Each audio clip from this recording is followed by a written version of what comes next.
I guess I'll start.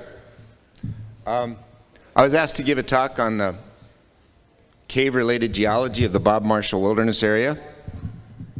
And to be honest, I hadn't really given this subject much thought in a bunch of years. So I might have oversimplified some things. If there are some questions as we go, feel free. And if it gets too complicated, I'll defer to some to questions at the end.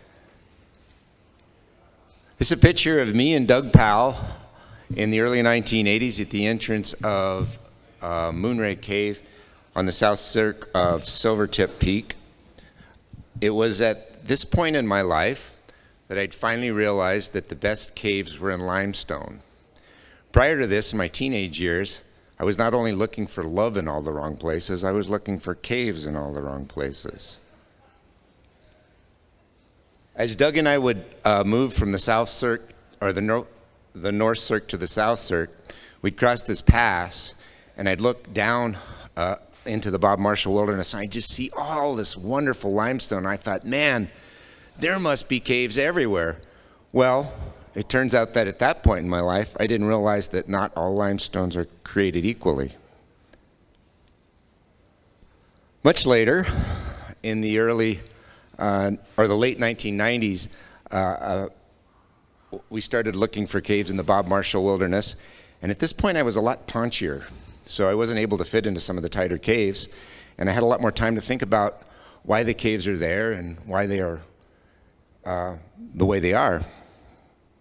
And most of the research, or most of the information for this talk comes from some research that I did in the early 2000s.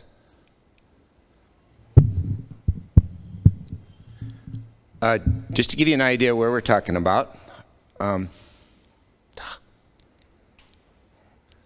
this is the center of the Bob Marshall Wilderness, which ends up having the highest density of known caves in the state, and that's where this talk focuses on.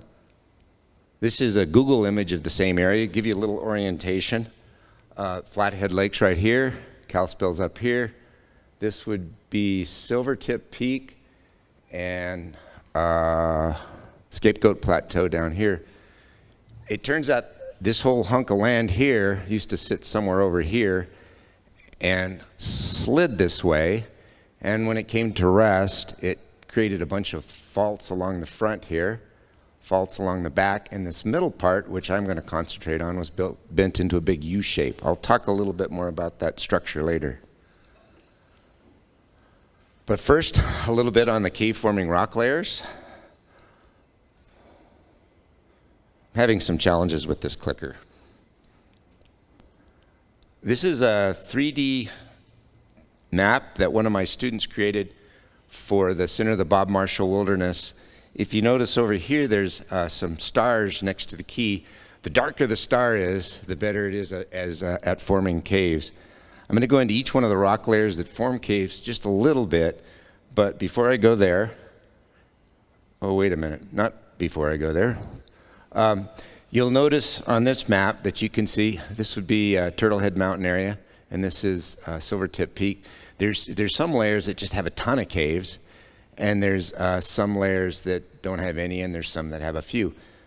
I'll go into each one of the good cave-forming layers in just a moment, but before that, and I know this has got probably too small a print for you to see, but this is a strat column for the most all of the rocks in the Bob Marshall Wilderness area. Just to give you kind of an overview of the way that works and sort of a real general understanding of the geology. Limestone, as you all know, is a good cave former. The water flows through cracks, enlarging the cracks through solution, where in contrast, shale is just horrible. It doesn't really let the water flow through, consequently it doesn't form caves. On the strat column here, on the right side, you'll notice how the profile on the limestones is kind of straight. In the Bob Marshall Wilderness area, most of the limestones are going to form cliffs, whereas the shales, which are drawn with horizontal lines, have dents in them because they're slope formers. You'll notice that some of the limestones, in contrast, actually have dents in them, And some of the limestones in the Bob Marshall Wilderness actually include a lot of shale inside of them, which you would think maybe would make them not as good at cave formers, but that isn't necessarily the case. Going to take a little trip through each one of the good cave forming layers real quick, starting at the youngest layers. Youngest exposed good cave forming layers in the Bob Marshall Wilderness area are the Mississippian aged limestones. In the Bob Marshall Wilderness area, I think these are called the Castle Reef Dolomite and the Allen Mountain Formation. On this colored map, they're the light blue here and here. In other parts of the state, these are equivalent to the Mission Canyon Formation, which are really terrific cave formers in the Little Belt Mountains, the Pryor Mountains, and other places. In the Bob Marshall Wilderness, they're good cave formers. However, there's not a lot of this Mississippian aged limestone in the Bob Marshall. This is sort of a little sliver of that stuff that's on Silvertip Peak here. As far as I know, in this little hunk of Mississippian aged limestone, there aren't a lot of extensive or known caves. This is off looking towards the south from the saddle between the north and south cirque of Silvertip Peak. And there's a really nice hunk of that Mississippian aged limestone on Lone Butte. This has about a dozen known caves on it. One of them is a really impressive 285-foot deep pit. There might be a few more, but once again, that's kind of a small, limited hunk of limestone. Next youngest age of good cave forming rock, and this is the really good one, is the Devonian Jefferson limestone, which harbors Silvertip system and the Moonray Daddy Croc system and some caves on the Flathead Alps.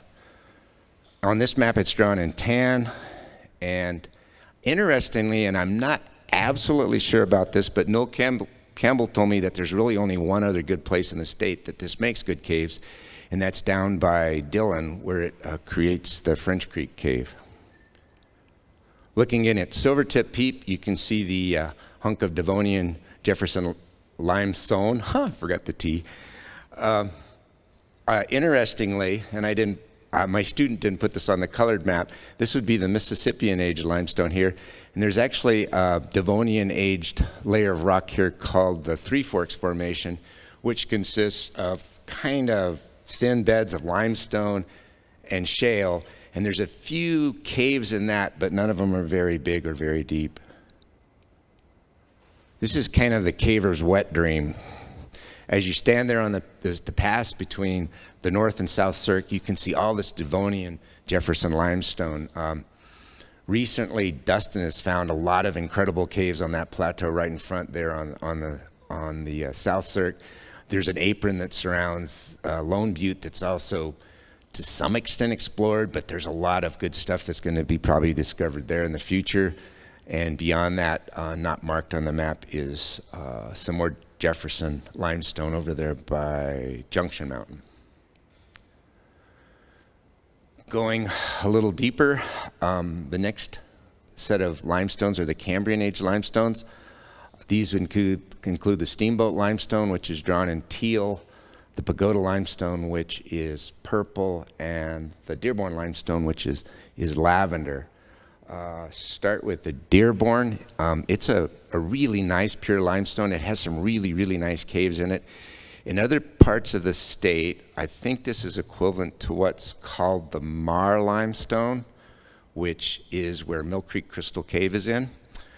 I'm not sure about other places in the state, but it does have some caves near the Bean Hole area, but not Bean Hole itself. So it is a good cave form in other parts of the state. The Pagoda limestone, on the other hand, includes a lot of small shale layers. And for some reason, which I think I'll try to explain later, it forms good caves in the Bob Marshall Wilderness area, but I don't think it does so good in other parts of the state, although I might not know that for sure. The Steamboat limestone, which you can see only shows one little cave here, has a lot of sort of thin limestone, shale beds kind of interspersed with each other. And it forms some caves, but almost all of them are fairly small and not very deep. This, I didn't really feel like separated them all out, but this would be the Cambrian limestones underneath Silvertip Peak. There's a lot of potential for some stuff there. I think people haven't really walked a lot of that too well. This is looking straight on at Turtlehead Mountain, and it kind of separates out the different Cambrian age limestones. The Steamboat limestone here, just a little sliver, you can see kind of a hunk of limestone and then a sloping forming layer for the shale. Below that's the Pagoda limestone, which forms a really dramatic cliff, but there's a little hunk of slopey shale below it. Dearborn limestone, once again, forms a really nice cliff. Below that's the Damnation limestone, and I don't know of any caves in the Damnation limestone, and below that is the Flathead sandstone, which I don't think is going to have any caves in it. Looking off down the Chinese Wall area, you can see it's topped by the Steamboat limestone with the Pagoda limestone and the Dearborn limestone below it. There are a bunch of little small caves on the top of the Steamboat up there, and then on the face of the Chinese Wall there are a number of big cave entrances, and I know some of them have been explored, but I don't think any of the ones that have been explored have gone very deep, but there's still some others to look at. This is that's pretty much on the rock layers. Going to talk a little bit about the structure in the area.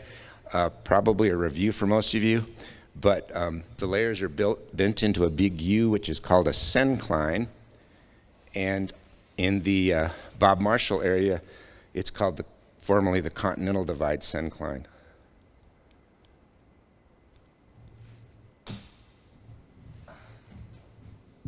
I'm not enjoying this, Mike, I got to tell you. So in any event, just to review this for you if you don't recall, a syncline is where the rock layers are built into a U like this. At the bottom of the U is what's called the axis, and on either side are the limbs. This diagram here shows sort of a Google Earth image, and then I simplified it over here to show sort of where the axis is located and some other interesting things about the axis. Turns out that the Continental Divide syncline is not only built into a U, this is probably the high point of the whole talk, it actually porpoises up and down like this. So where it goes from going up to going down is called a hinge point. And where it's going, well, they're all hinge points. There are several hinge points on the axis there, and they're shown as blue dots on there. Where the axis goes away from the hinge point on both places, there's sort of a narrow expression of the syncline, and where it goes towards the hinge point at both places, it gets quite a bit deeper. The main effect of where these hinge points are located is going to determine the maximum depth that caves like Tears of the Turtle, Virgil Cave, and even the Silvertip system is going to attain. Another interesting thing about the axis and its location is you'll notice that it's quite a bit closer to the west side than the east side. And the reason for this is it's not symmetrical. It's bent in sort of a Nike swoosh shape. So on the west side of the syncline, it's dissected by a bunch of drainages, and there's a bunch of flathead or flat iron type buttresses, which you can see in that kind of zoomed in thing there.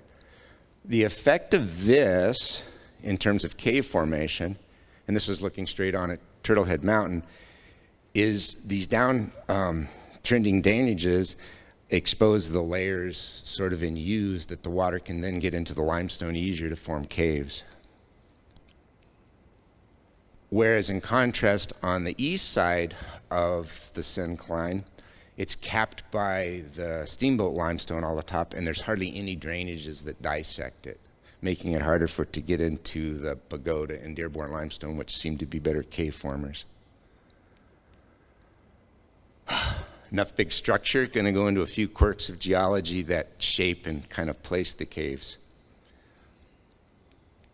One of the really striking things about Virgil Cave is the huge cross sections of the passage. Passages are typically 100 feet wide and 40 feet tall, and they go like that for over a mile down a steep passageway. In contrast,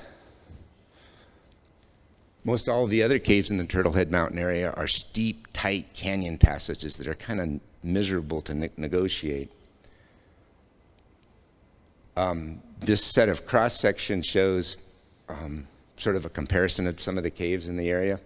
This is Virgil Cave, that's about 100 feet across there.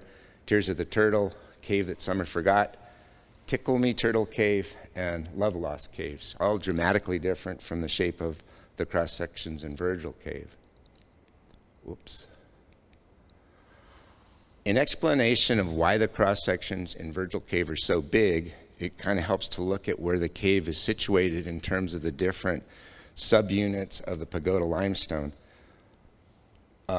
This is where the profile of Virgil Cave runs, and it's quite a bit developed in subunit 2, but it also goes into the lowest unit, which is subunit 1.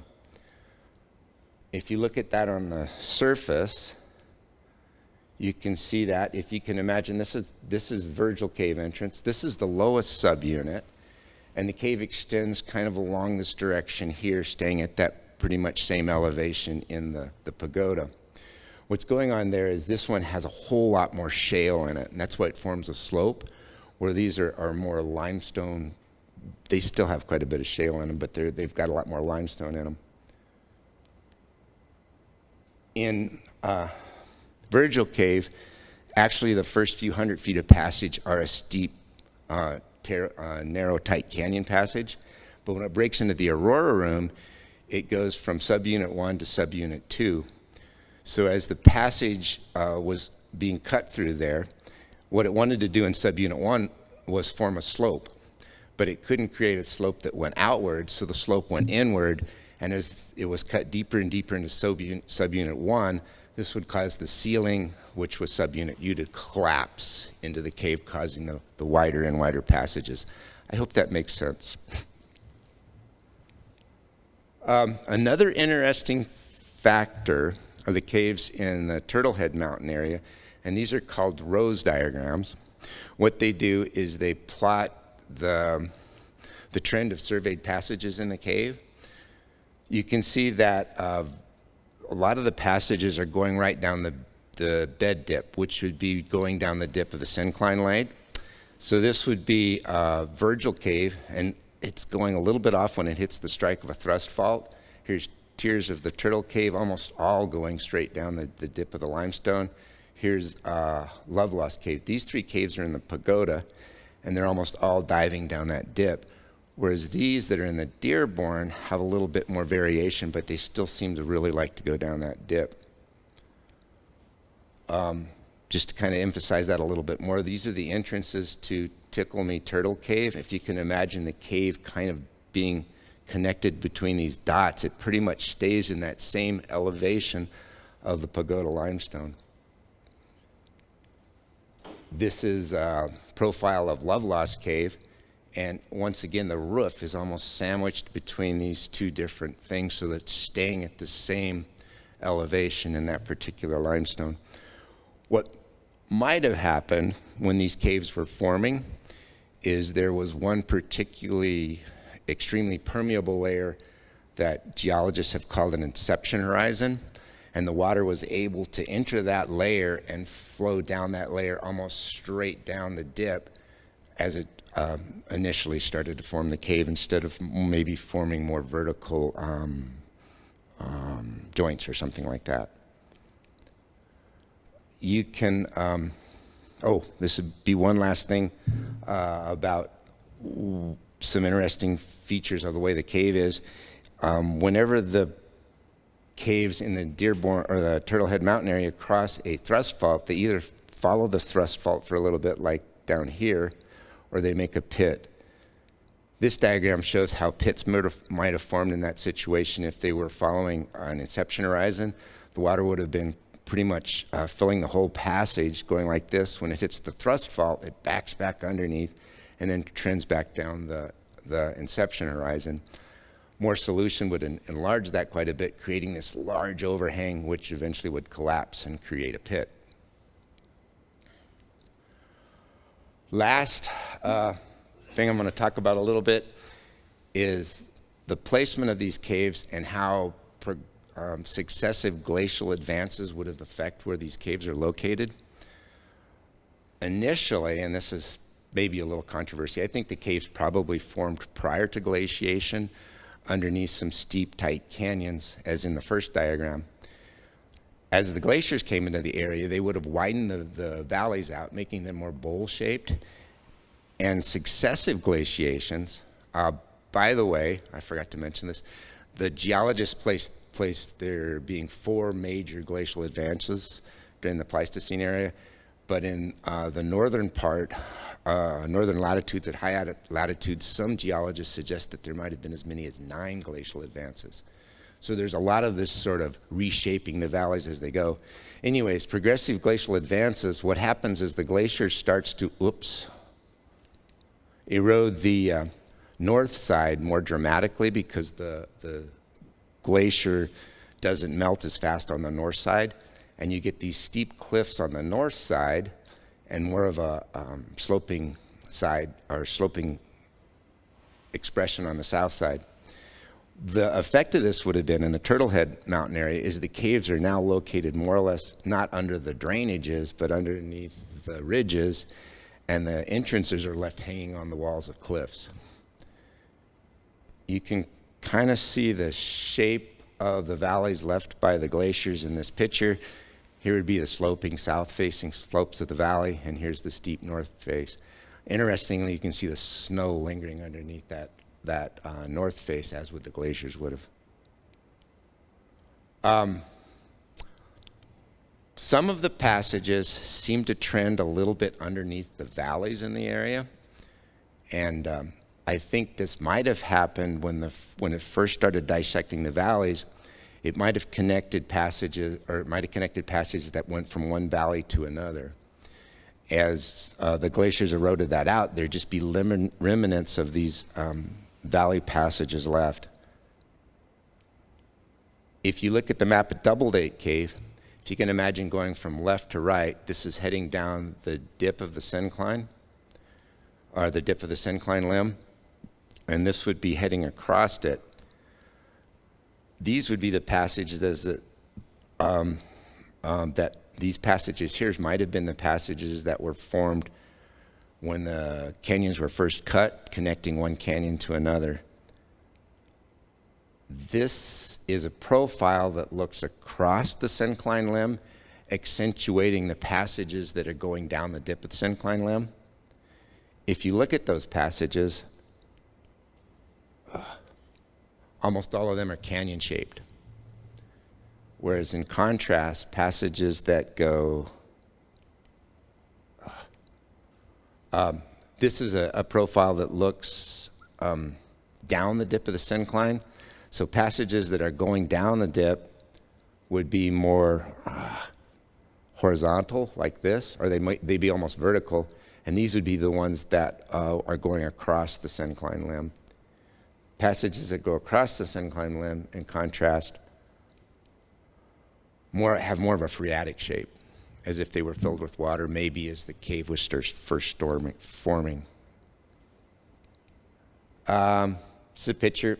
I'm going to end it up here just talking a little bit of what might happen in the Silvertip area.